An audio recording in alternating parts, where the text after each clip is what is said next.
Yan, magandang hapon po mga kapatid. Bago tayo mag-umpisa ng pag-aaral ay tayo muna ay umawit sa Panginoon at papurihan ang kanyang dakilang pangalan sa pangalan ni Jesus.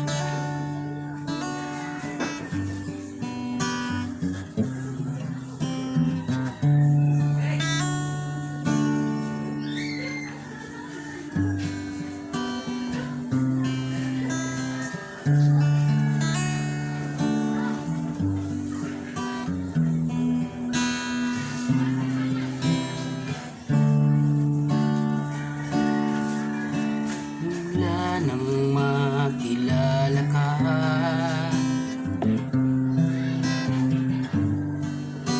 binago mo ang buhay ko at nagliwanag ang lahat nang dahil lang sa'yo.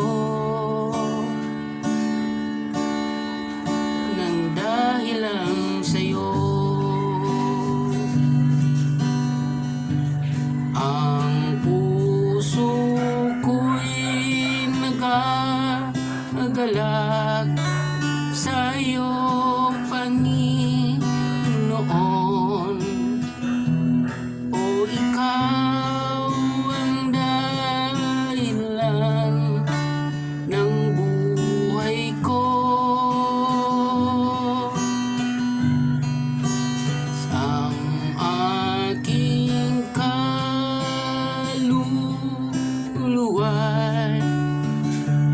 Labis na nauuhaw, O Diyos, kailangan ko ikaw. Mula nang makilala ka, binago mo ang buhay ko at nagliwanag ang lahat nang dahil lang sa'yo, nang dahil lang sa'yo.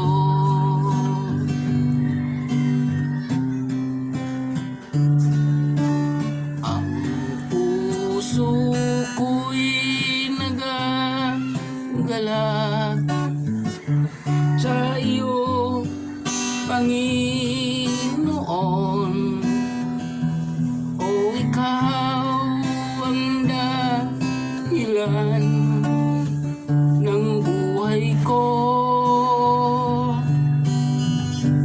Ang aking kaluluwa'y labis na nauuhaw,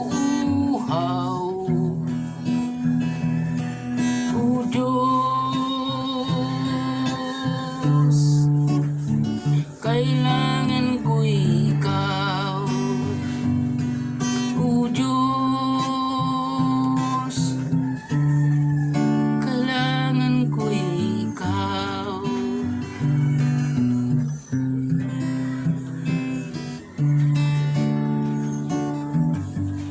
Salamat dakilang Diyos sa hapong ito, Panginoon. Kami po ay samahan sa aming pag-aaral, Panginoon, upang maibalik namin ang lahat ng kapurihan at karangalan sa iyong dakilang pangalan, sa pangalan ni Jesus. Amen. So makibukas po tayo sa aklat ng John chapter 3 verse 1 to 3. Sabi po diyan, may isang ginagalang na pinuno ng mga Hudyo. Siya ay si Nicodemo, kabilang din siya sa grupo ng mga Parisiyo.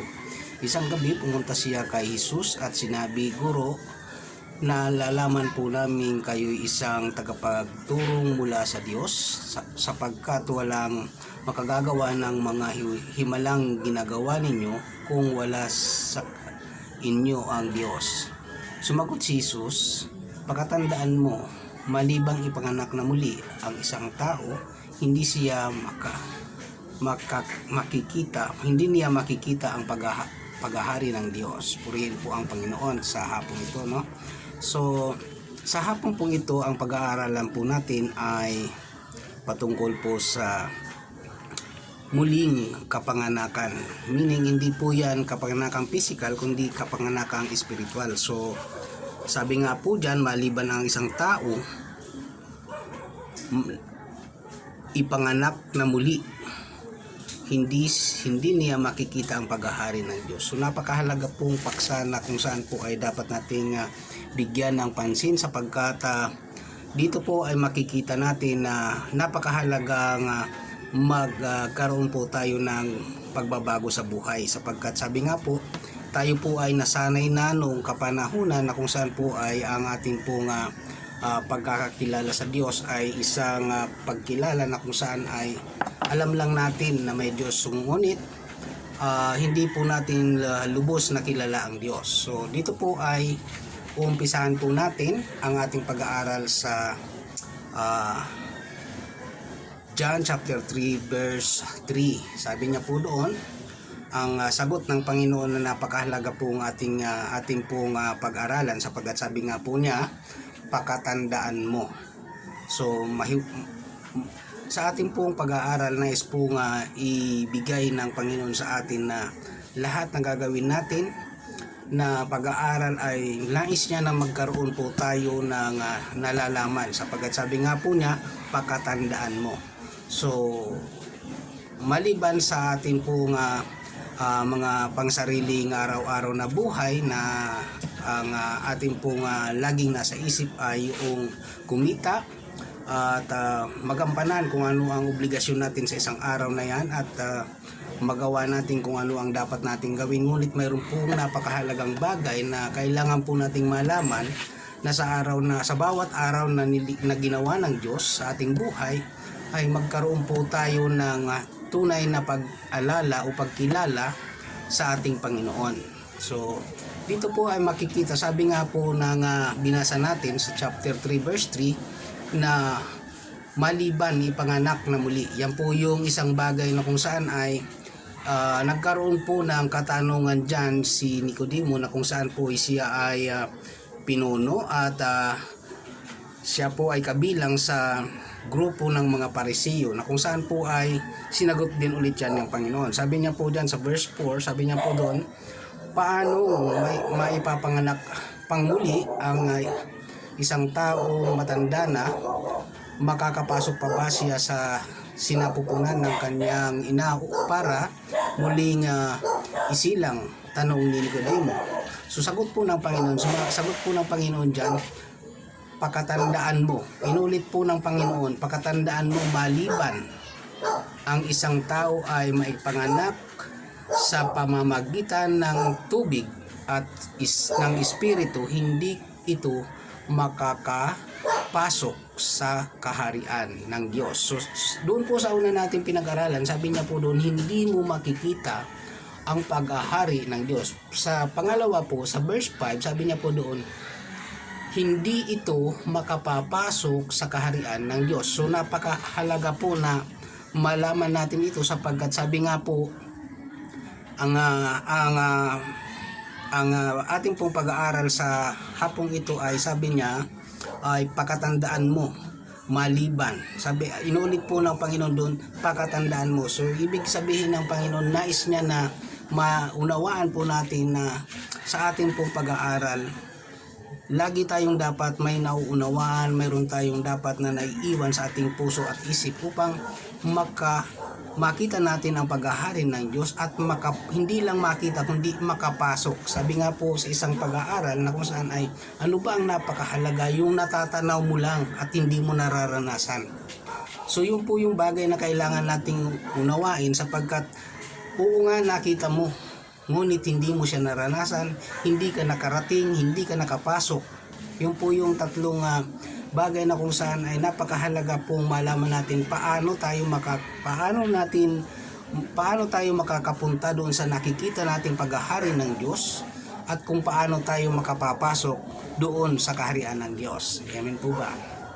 So ito po yung bagay na kailangan nating makita. Sabi, para makapunta tayo o makarating tayo sa nakikita nating paghahari ng Diyos. Sabi po ng Panginoon sa John chapter 14 verse 6, sabi niya doon, ako ang daan, ang buhay at ang katotohanan. So dito po makikita po natin na malibang sumaatin ang Panginoong Hesus o malibang tayo ay magpasakop sa kapangyarihan ng ating Panginoong Hesus, hindi natin makikita ang paghahari ng Diyos. So dito po makikita natin na mayroon pong isang bagay na kagaya nga po ng inawit natin kanina.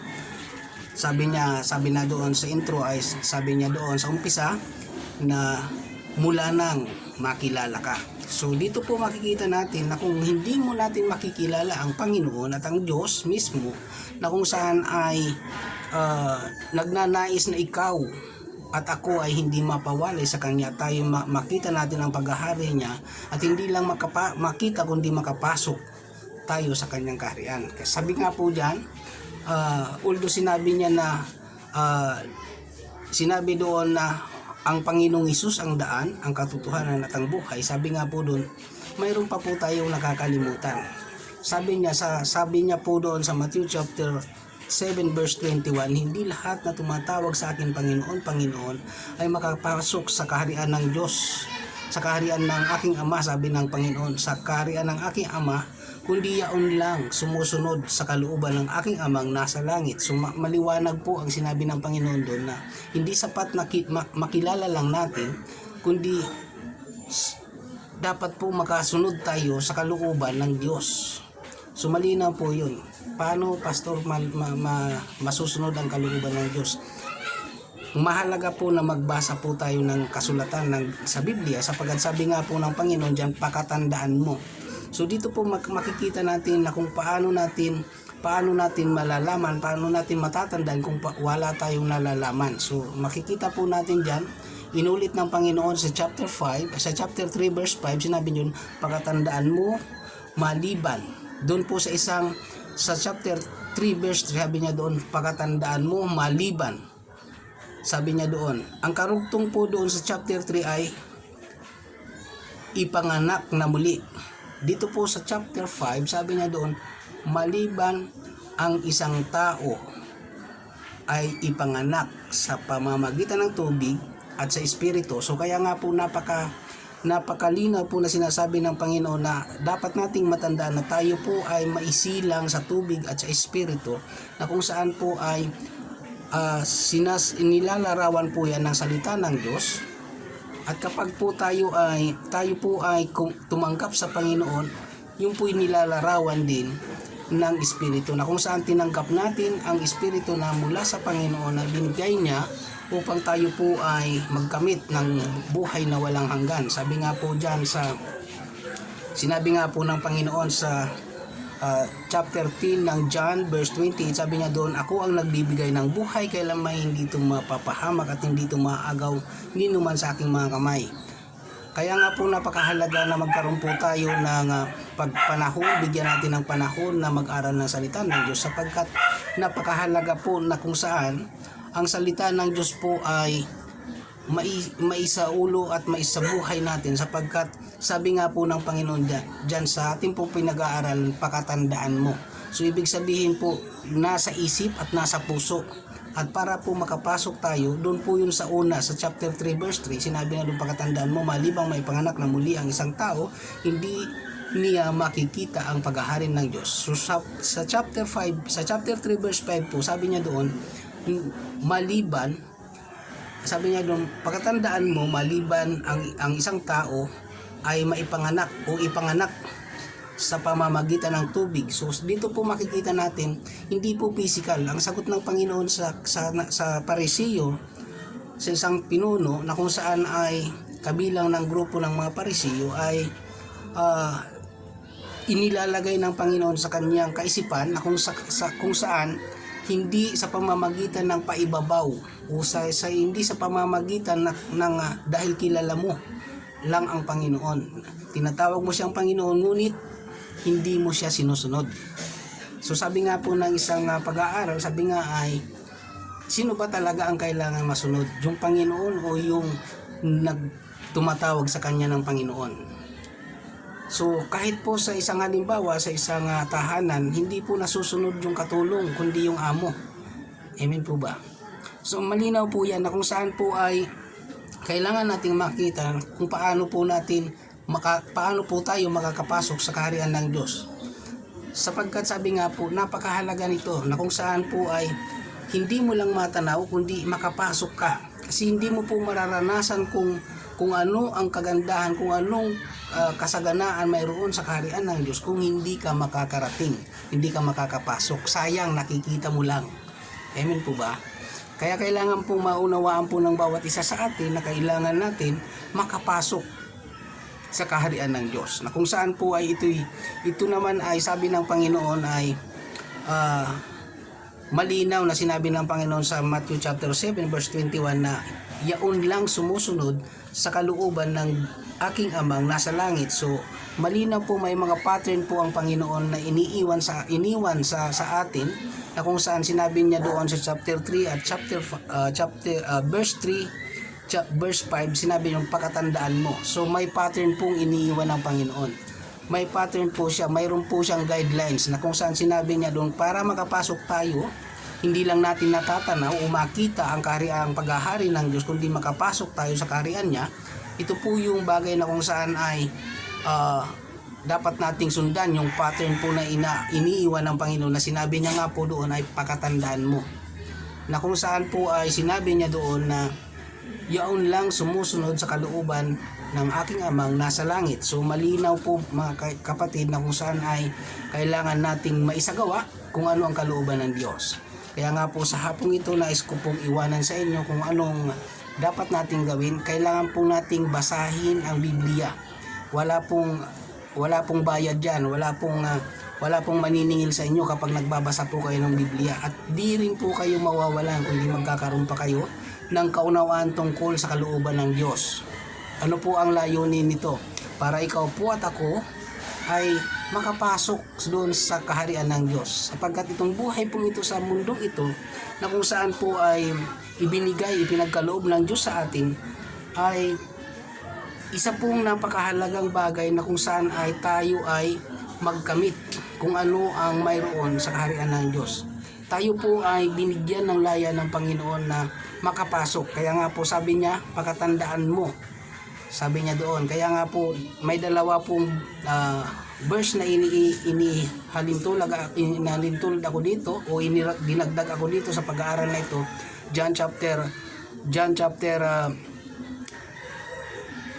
10:28, para maunawaan po natin na ang buhay na ito ay pinagkaloob ito sa atin ng Panginoon, at hindi po dapat natin ito sinasayang, hindi po natin ito dapat sinisira, hindi po natin ito dapat binabaliwala, kundi binibigyan po dapat ito ng pagpapahalaga. Amen po ba? So malinaw po yun. At kung paano pong sinabi pa muli ng Biblia sa John chapter 14, para po tayo ay makarating doon sa kaharian ng Diyos, sabi niya po doon ay siya ang daan. So malinaw po yun, wala pong iba. Kaya nga po kung ikaw po ay hindi pa tumatanggap sa Panginoon, ito ang pagkakataon mo na tanggapin ang Panginoon bilang Panginoon tagapagligtas, upang ikaw po ay magkaroon ng karapatan na makapasok sa kaharian ng Diyos. At hindi lamang po yun, mayroon pa siyang isang pattern na sinabi, hindi lahat na tumatawag sa kanya ng Panginoon ay makakapasok sa kaharian ng Diyos, kundi yaon lang sumusunod sa kalooban ng aking amang nasa langit. Sabi po ng Panginoon yan. So malinaw po ang pattern na iniiwan ng Panginoon sa atin, na kung saan po ay kailangan po natin, sabi niya sa dalawang verse sa chapter 3, sabi niya doon, pakatandaan mo. So napakahalaga po nito na kung saan po ay kailangan nating makita, sapagkat ito po ang mga bagay na kailangan natin sa ating pang-araw-araw na buhay. So muli po ay in-encourage ko po kayo, kung hindi nyo pa po tinatanggap ang Panginoon, sino man kayo, at kung mapapakinggan nyo man o makikita man ninyo, mapapanood man ninyo ang pag-aaral na ito sa aking channel, sa YouTube channel, JP Boy Channel, ay ini-invite ko po kita na tanggapin ang Panginoon sa pamamagitan ng isang panalangin, upang tayo po ay magkaroon ng assurance na makapasok tayo sa kaharian ng Diyos. So ipikit nyo po ang inyong mata at isipin nyo pong sarili nyong panalangin ang panalangin ito at sumunod kayo sa maikling panalangin. Sabihin po ninyo, Panginoong Hesus, naririto po ako ngayon sa iyong harapan. Humihingi po ako ng tawad sa aking mga nagawa, nasabi at naisip na mga pagkakasala. Isinusuko ko po ang aking sarili sa iyong harapan at patawarin niyo po ako, Panginoon. Tinatanggap kita bilang Panginoon at tagapagligtas ng aking buhay. Ikaw na po ang maghari sa buhay na ito na kung saan nagmula rin naman sa iyo. Panginoon, nais ko pong ibalik sa iyo ang buhay na ito na kung saan ay malinis at walang kapintasan. Dakilang Diyos, salamat sa buhay, salamat sa mimintin dito, Panginoon, na hindi ako mapawalay sa iyo, Panginoon. Salamat at balutin mo po ang panalangin kong ito ng iyong banal na dugo at pakisulat mo, Panginoon, ang panalangin kong ito sa aklat ng buhay. At maraming salamat. Akin pong ibinabalik ang mataas na papuri, pagsamba at pasasalamat sa pangalan mo, Jesus. Amen. Hallelujah. So sa hapon po ito, mga kapatid, ay nais ko pong ulitin sa inyo ang sinabi ng Panginoon, pakatandaan mo. So kailangan po nating isa-isip, isa-puso at may mga pattern po na isinulat na nasusulat sa Biblia upang atin pong masundan at nang tayo po ay magkaroon ng gabay para hindi lamang natin makita kundi makapasok po tayo sa kaharian ng Diyos. Magandang hapon pong muli at sa inyo ay ingatan kayo ng Diyos, pagpalain kayo ng Diyos at samahan saan man kayo naroroon. Marami pong salamat. God bless.